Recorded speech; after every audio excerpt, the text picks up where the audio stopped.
Yang presentasi sudah selesai belum? Sudah, Prof. Sudah. Oke, kalau gitu hari ini kita overall gitu aja ya.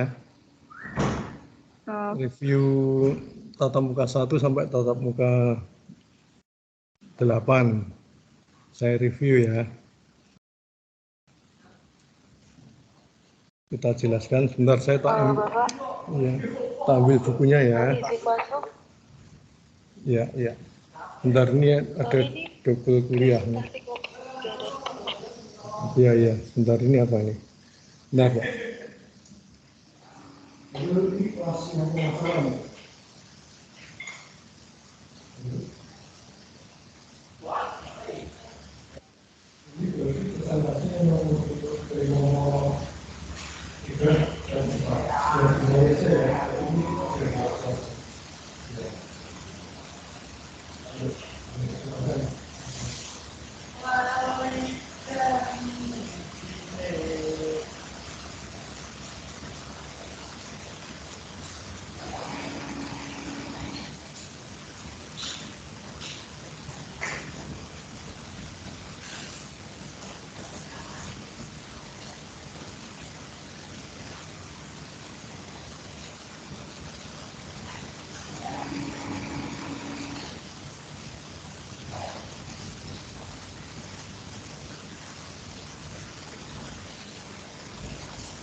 Baik teman-teman, ini tanggal berapa sekarang? 12 April. Tadi tatap muka yang ke-8 ya?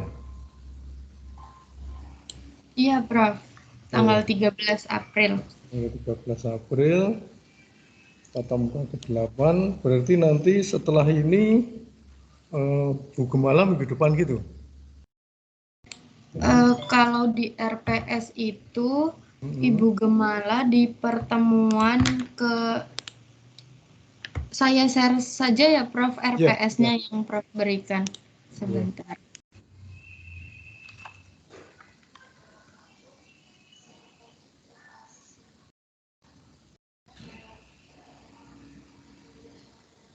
Apakah sudah terlihat? Iya, sudah. Kalau di RPS ini Bu Gemala pertemuan 11 sampai 13, Prof. Oh, hanya 4 kali. Oh, gitu. Saya nggak punya RPS-nya. Saya pikir kemarin separuh-separuh. Ini Prof, ini RPS-nya yang diberikan Prof waktu itu. Oh, gitu. Iya. Ya. Berarti sekarang tatap muka yang ke-8 apa ya? Mengenai apa? Tentang cost utility analysis dan cost minima. Iya. Cost utility analysis, CUA, kemudian cost minimum analysis. Oke. Kita kemarin sudah membuka ini ya. Kemarin yang presentasi ini siapa ya kemarin? CUA sama CMA. CUA dulu siapa ya kemarin presentasi? CUA saya, Prof. Oh ya, bisa di-share Mbak anunya, slide-nya. Jadi nanti biar kita bisa diskusi yang CUA.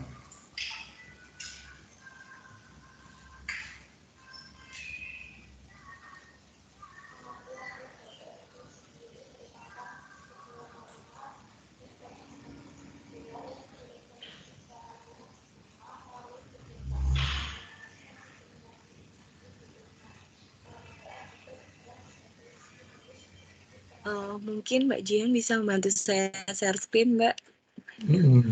Oh ya, boleh dikirim Mbak PPT-nya. Oke. Ini sambil saya coba download yang di Teams. Ya. Oh, sudah Mbak, sebentar.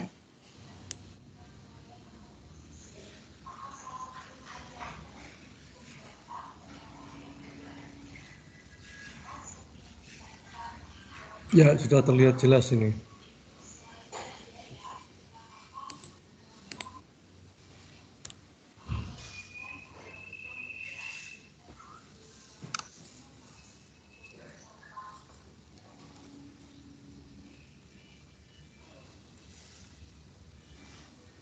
Oke.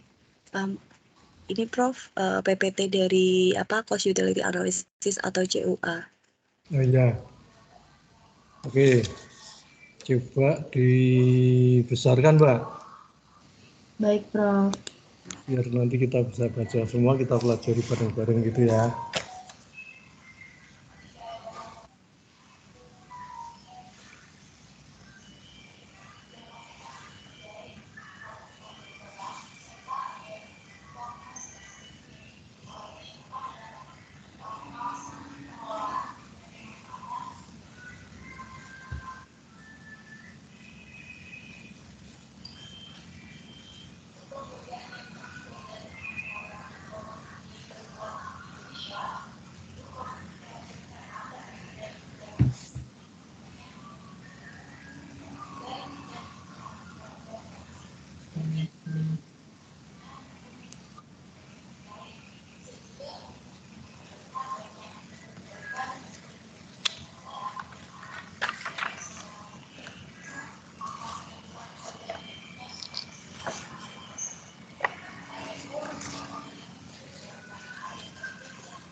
Ya, sudah terlihat jelas itu.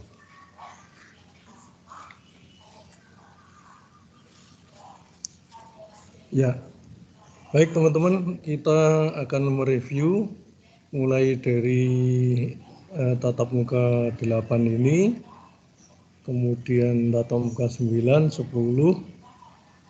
jadi masih kurang 3 lagi dengan hari ini, kemudian tatap muka 11 nanti sudah ganti kalau nggak salah tadi ya. Baik, pertama-tama mengenai cost utility ini. Nah, ini definisinya adalah tipe analisis yang mengukur dalam utility-nya ya, manfaatnya, kegunaannya gitu ya. Utility dari beban hidup. Jadi menghitung per utility, per kegunaan, menghitung rasio untuk membandingkan antara beberapa program. Jadi misalnya ada program A, program B gitu, atau program C ada 3 gitu. Nah, dari kegunaan itu mana yang paling kegunaannya paling besar gitu. Nah, mungkin yang paling banyak digunakan di sini adalah analisis farmakoekonomi ya. Jadi cost utility adalah bentuk analisa ekonomi yang digunakan untuk membimbing keputusan sebelum tindakan penyembuhan. Cost utility ini diperkirakan rasio dari harga menyangkut intervensi kesehatan dan keuntungan yang dihasilkan dalam bagian itu dihitung dengan jumlah orang yang hidup dengan kesehatan penuh sebagai hasil penyembuhan. Hal ini menyebabkan cost utility dan cost effectiveness saling berhubungan. Jadi kalau cost effectiveness itu memang hampir sama dengan cost utility. Kalau cost utility itu tingkat kesembuhannya sempurna itu dinilai 10, kalau mati itu nilainya 0, gitu ya, kira-kira seperti itu. Jadi kalau sembuh, segar bugar lagi, sehat lagi itu nilai 10. Kalau kadang-kadang kambuh, kadang-kadang ini sembuh, itu nilainya 5. Terus dead atau mati itu nilainya 0, gitu ya. Nah, cuma bedanya dengan cost effectiveness tadi, itu kalau cost effectiveness itu keefektifannya, efektivitasnya. Jadi misalnya tadi ada program A, B, C gitu.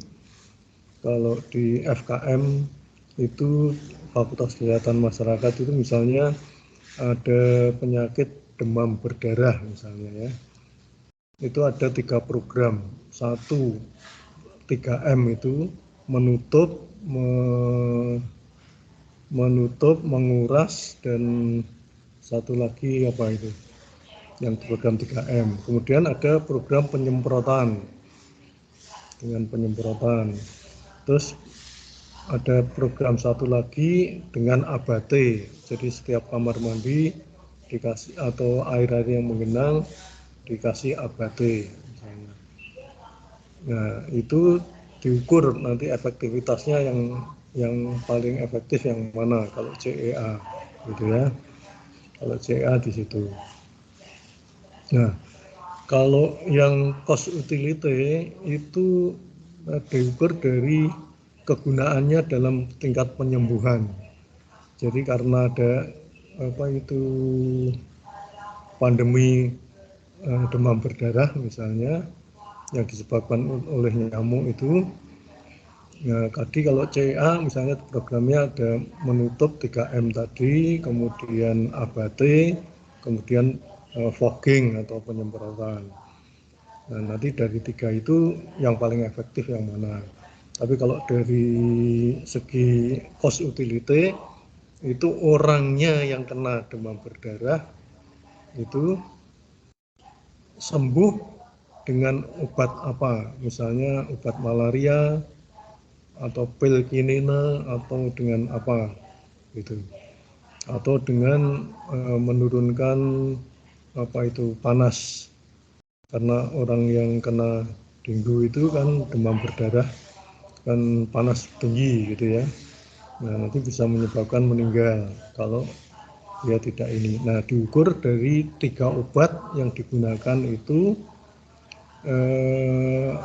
kapasitas orang yang hidup itu dari misalnya 100 orang yang terkena demam berdarah, itu rasionya yang hidup ada berapa gitu. Dengan obat A, obat B, obat C. Nah, rasio yang tertinggi itu berarti cost utility-nya yang sangat bermanfaat. Gitu ya.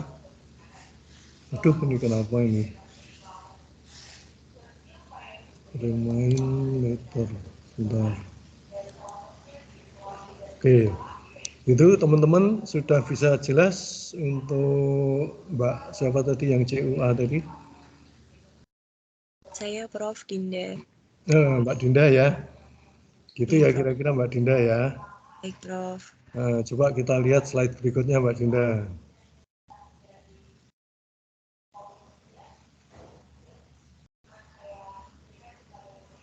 Ya, jadi cost utility itu disingkat CUA, pengertiannya pakai kali dan dali. Kalau kali itu quality of life years, kalau dali itu yang dead-nya gitu ya. Keunggulan CUA-nya, kelemahan CUA itu nanti kita berikan contoh di sini. Lanjut coba Mbak contohnya. Nah, kegunaan CA untuk memperkirakan perbandingan antara suatu biaya intervensi yang berhubungan dengan kesehatan atau dengan pangan. Dengan kesehatan itu jelas. Nah, kalau di FKM itu banyak digunakan untuk farmakoekonomi. Kemudian untuk menghasilkan keuntungan dalam hal kualitas hidup. Jadi tadi yang kena demam berdarah tadi yang hidup misalnya lebih banyak dari penggunaan obat A, itu berarti rasionya tertinggi, itu berarti yang paling menguntungkan. Kemudian untuk mengukur nilai spesifik kesehatan dalam bentuk pilihan setiap individu atau masyarakat seperti analisis cost effectiveness. Nah, cost effectiveness tadi dihitung dari efektivitasnya, gitu ya. Hitung dari efektivitasnya. Nah, sebentar, saya tak masuk ke kelas yang satunya dulu. Ini selesai. Bentar.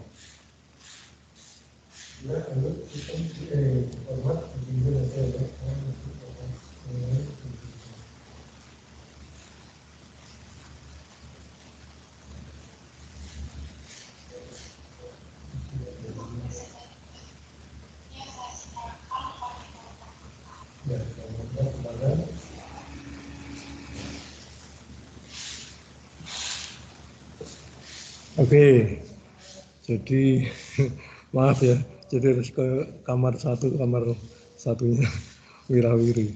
Untuk membandingkan biaya terhadap program kesehatan yang diterima dihubungkan dengan peningkatan kesehatan.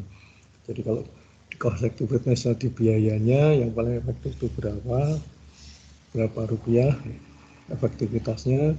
Kalau yang ini Causality itu yang sembuh total, sembuh separuh gitu ya. Kadang-kadang kambuh, kadang-kadang tidak gitu ya. Nah, ini dibuat rasionya. Next, coba. Nah, ini quality adjusted of life years. Terus hidup itu nanti biasanya sehat toh. Nah, sehat terus nanti masih diukur lagi. Kira-kira hidupnya itu 10 tahun lagi, apa 5 tahun lagi, apa setahun lagi gitu.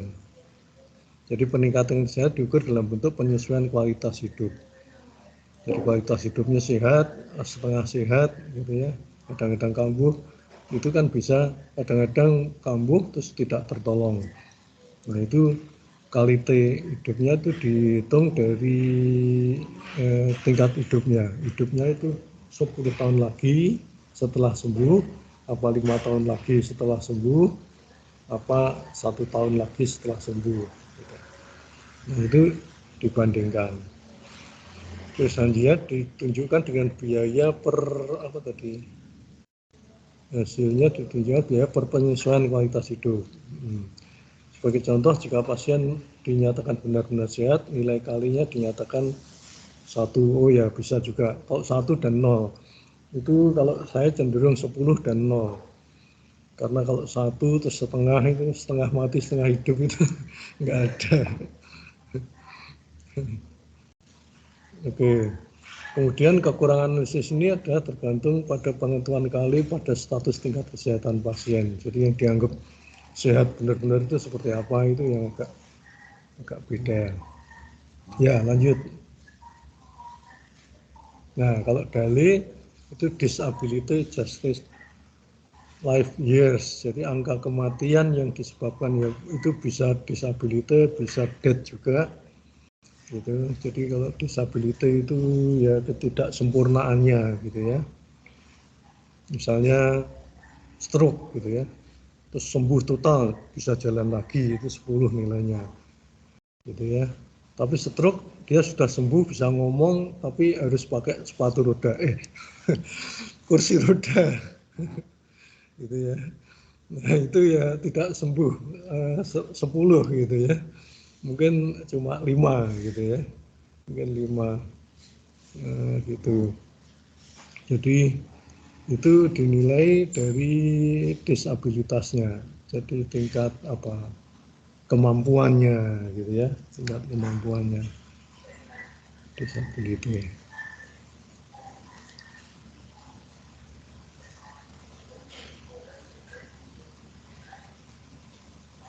Ya, terus tingginya angka DALI dalam masyarakat menunjukkan kualitas kesehatan yang tidak baik.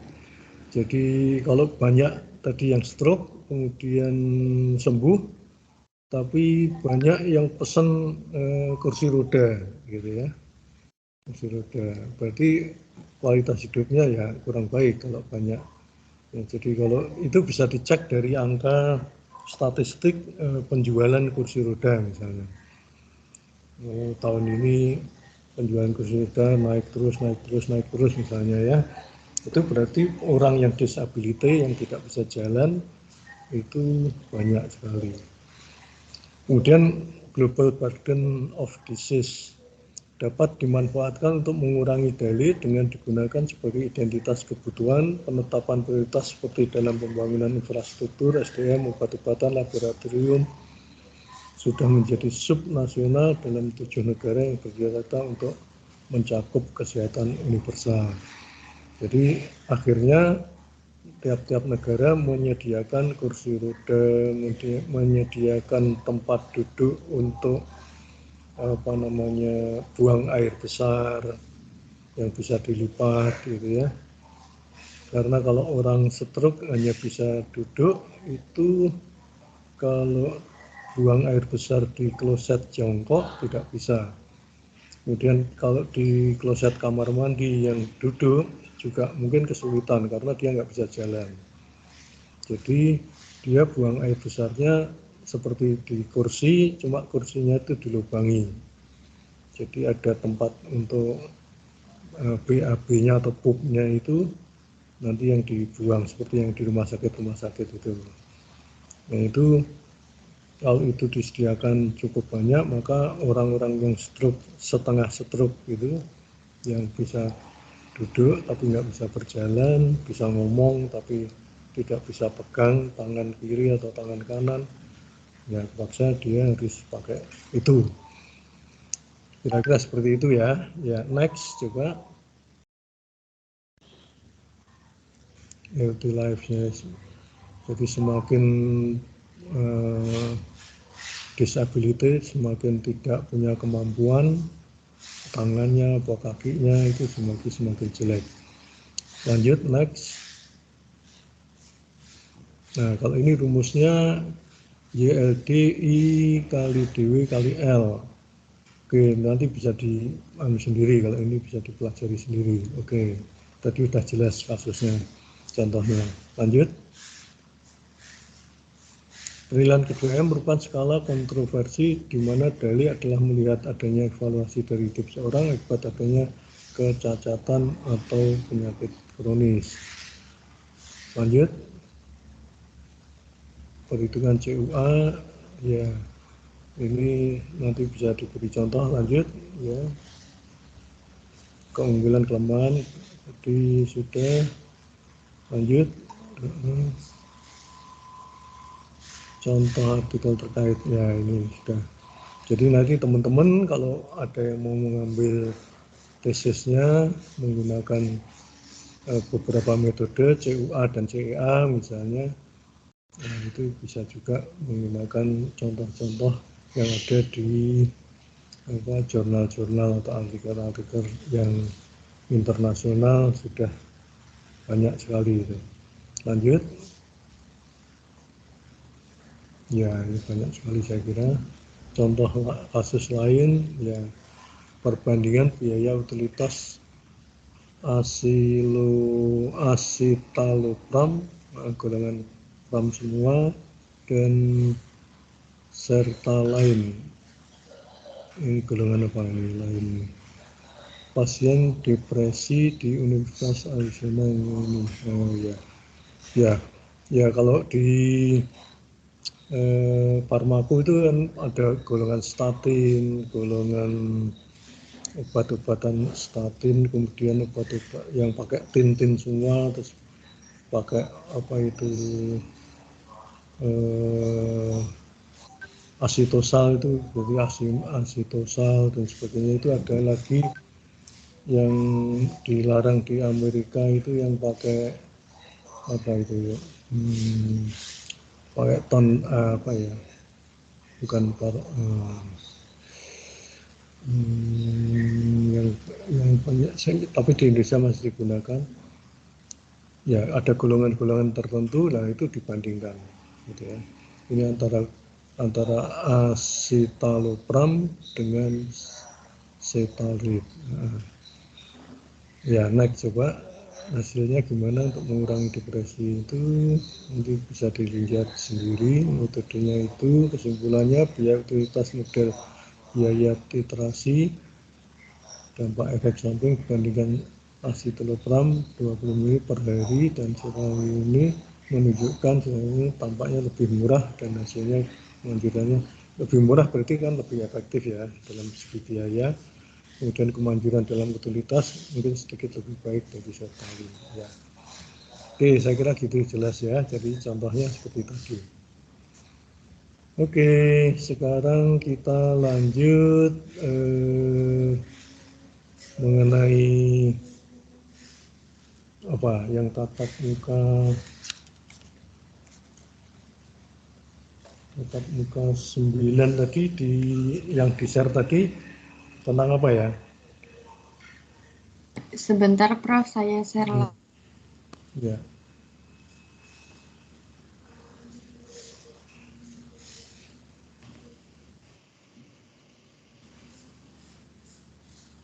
Delapan 9 digabung ya. Tentang CUA sampai CA. Kemudian tatap muka 10. Oke, berarti gini, ini karena saya kelasnya double, saya pikir saya sudah selesai. Ternyata ada di ruang kelas lain. Gini aja, jadi tatap muka 8 saya sudah penuhi hari ini loh. Nah, tatap muka 9 Itu minggu depan toh. Minggu depan Iya. berarti ke CEA ya. Gitu ya. Tadi kan ke CUA. Nah, tolong CEA siapa yang kemarin presentasi?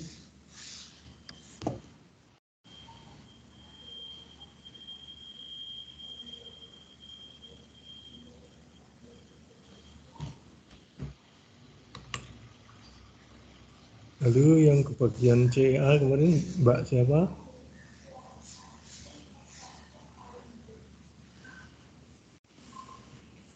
Ada Mbak Nurul, Prof.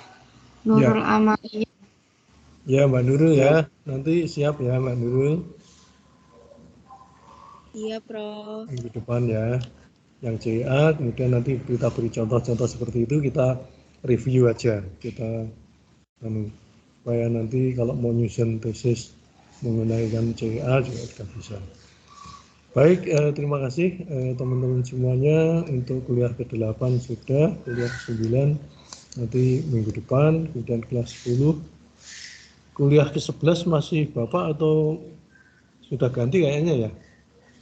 Kalau di RPS Prof. Aziz pertemuan 11 sampai 13 itu Bu Gemala, Prof. Ya, Kemudian untuk pertemuan 14 itu Prof dengan Prof. Aziz lagi atau dengan Bu Gemala ya? dengan Bu Gemala aja ya. Oh, Ujian berarti Bu akhir kan? Gemala Ya, nanti pertemuan 11 sampai 14 ya, Prof? ya, ya, Baik. gitu ya. Berarti Prof. Aziz masih kurang pertemuan 9 dan 10. 10, 2 kali lagi ya. Oke, baik, Prof. Baik, ya kalau gitu terima kasih banyak teman-teman semua. Selamat belajar. Ini Undip sudah mulai apa besok Senin tanggal 18 itu harus masuk. Jadi yang tidak masuk itu harus ada izin dari dekan atau dari pimpinan. Jadi dosen-dosen mulai minggu depan itu sudah ke kantor semuanya. Absensi yang pakai daring itu sudah ditutup. Jadi nggak bisa. Oke, terus mengenai absen hari ini Bapak isi ya, kayak gitu ya. Tadi saya belum buka SSU-nya. Tadi sepertinya untuk absensi sudah dibantu Bu Gemala, Prof. Oh gitu. Iya, tadi Bu Gemala sudah meng-share barcode-nya. Oh gitu. Kalau begitu berarti yang terekam di situ nanti Bu Gemala ya. Oke, berarti gimana? Tatap muka 11 saja nanti yang ganti saya yang absen kan. Gitu dah. Baik, Biar nanti di situ yang terekam itu bukan namanya Bu Gemala tapi nama saya. Baik, terima kasih teman-teman semuanya. Sampai ketemu minggu depan. Ya, selamat bekerja, selamat siang, selamat pagi menjelang siang, selamat belajar. Elvi, gimana kamu? Sehat-sehat, Elvi? Puji Tuhan sehat, Prof. Ya, oke, puji Tuhan. Ya, baik teman-teman semua, kita akhiri. Puji Tuhan, alhamdulillah. Assalamualaikum warahmatullahi wabarakatuh. Waalaikumsalam warahmatullahi wabarakatuh. Terima kasih Prof. Aziz. Sehat Terima selalu. kasih semuanya. Terima kasih, Prof. Siang, terima kasih, Prof. Izin live ya. Iya, Prof. Iya, Prof.